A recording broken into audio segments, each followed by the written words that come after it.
দুর্গাপুজো দেখেছেন, গণেশ পুজোও দেখেছেন, কিন্তু কখনো ট্রেন পুজো দেখেছেন? অবশ্য দেখবেনই বা কি করে। আমরা তো আজকাল ট্রেনে পাথর ছোঁড়া বেশি দেখতে অভ্যস্ত, তাই ট্রেন পুজোর কথা শুনে আপনাদের অবাক হওয়ারই কথা। অথচ এই অভিনব পুজোয় লুকিয়ে রয়েছে আমাদের বাংলার উত্তর 24 পরগনার কদম্বগাছি স্টেশনে। হ্যাঁ, বছরের নির্দিষ্ট একটা বিশেষ দিনে হঠাৎ করেই মাঝ স্টেশনে থেমে যায় ট্রেন। যাত্রীরা অবাক হয়ে তাকিয়ে থাকেন। তারপরই শুরু হয় এক অন্যরকম আয়োজন। ট্রেনের ইঞ্জিনে বাঁধা হয় কলা গাছ, জ্বলে ওঠে ধূপধুনো, শোনা যায় মন্ত্রোচ্চারণ। এক মায়ের বিশ্বাসে প্রকাণ্ড লোহার এই দৈত্যটাই যেন মুহূর্তে হয়ে ওঠে মানুষের বিশ্বাস আর ভরসার ঈশ্বর। কিন্তু কেন?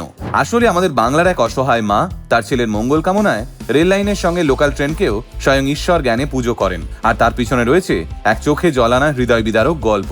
তাই আসুন আলটিমেট মোটিভেশনের আজকের এই ভিডিওতে আমরা শুনে নিই 33 কোটি দেবতা থাকতে বাংলার এই মা কেন লোকাল ট্রেনকেই পুজোর জন্য বেছে নিলেন।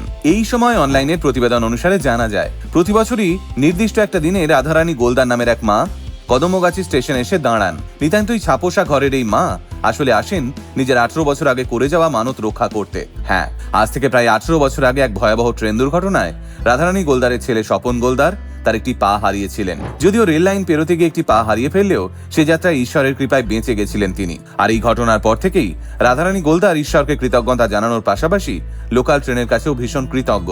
আসলে রাধারানী গোলদার মনে করেন, সেদিন যদি ট্রেনটা সঠিক সময় থেমে না যেত তাহলে হয়তো আজ তাকে মা বলে ডাকবার মতো কেউ থাকতো না এই পৃথিবীতে। আর তাই প্রতি বছর অক্ষয় তৃতীয়ার দিন ঈশ্বরের পুজো দেওয়ার সঙ্গে সঙ্গেই শিয়ালদাগামী যে ট্রেনটি এই কদম্বগাছি স্টেশনে ঢোকে সেই ট্রেনটিকে মাঝপথে দাঁড় করিয়ে পুজো দেন রাধারানী গোলদার। আর তার এই অভিনব পুজোই যাত্রীরা প্রতি বছর ফোন বন্দি করে তুলে রাখেন। প্রতি অক্ষয় তৃতীয়ায় তাই রাধারানী গোলদার সকাল সকাল স্টেশনে পৌঁছে যান। আর তারপর ট্রেনটিকে প্রথমে দাঁড় করিয়ে তার ইঞ্জিনের দুধারে কলা গাছ বেঁধে দেন। তারপর ফুল, জল, বেলপাতা সহযোগে নিজের মানত রক্ষার পুজো দেন। তবে ভাববেন না, এই বিগত 18 বছর ধরে রাধারানী গোলদার শুধুমাত্র নিজের ছেলের কথা ভেবেই পুজো দিচ্ছেন, বরং ট্রেনের যাত্রীরা যাতে নিরাপদে বাড়ি পৌঁছতে পারেন সেই কথা মাথায় রেখেও যাত্রীদের জন্য প্রার্থনা করেন এই ভদ্র মহিলা। প্রথম দিকে অবশ্য এই বিষয়টা দেখে সকলেই অবাক হতো, কিন্তু বর্তমানে রাধারানী দেবীর পাশে এগিয়ে এসেছেন স্থানীয় বাসিন্দারাও। তারাও এসে রাধারানী দেবীকে পুজোর কাজে সাহায্য করেন। সব থেকে উল্লেখযোগ্য বিষয় হলো, গ্রামবাসীরা রীতিমতো দাবি করেছেন রাধারানী গোলদারের এই ট্রেন পুজো শুরুর পর থেকেই নাকি ওই এলাকায় রেল লাইনে আর কোনো বড় দুর্ঘটনা ঘটেনি। তাই বিগত এতগুলো বছর ধরে এক মায়ের বিশ্বাসের উপর ভর করেই প্রতি অক্ষয় তৃতীয়ায় বাংলার এই স্টেশনে ভক্তি ভরে হয় ট্রেন পুজো।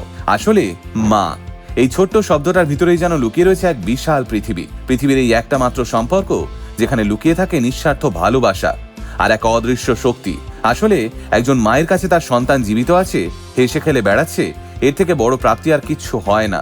লক্ষ্য করে দেখবেন, আমাদের চারপাশে আজকাল খুব কম মানুষের মধ্যেই কৃতজ্ঞতা বোধ দেখা যায়। আর সেই সময় দাঁড়িয়ে এক মায়ের আবেগী মন একটা যন্ত্রের উপরেও যে এতটা কৃতজ্ঞ তারও একবার প্রমাণ করে, সত্যি এই পৃথিবীতে যাদের মা আছে তাদের আসলে সব আছে। কারণ মায়ের মতো কেউ হয় না। তাই মাকে আগলে রাখুন, ভালোবাসুন। আর হ্যাঁ, দয়া করে প্রাণের ঝুঁকি নিয়ে রেল লাইন পারাপার করবেন না। মনে রাখবেন, আপনার জীবন আপনার কাছে দামি নাও হতে পারে, কিন্তু আপনার মায়ের কাছে আপনি সব থেকে দামি। সবাই ভালো থাকবেন, ভালো থাকুক পৃথিবীর সব মা।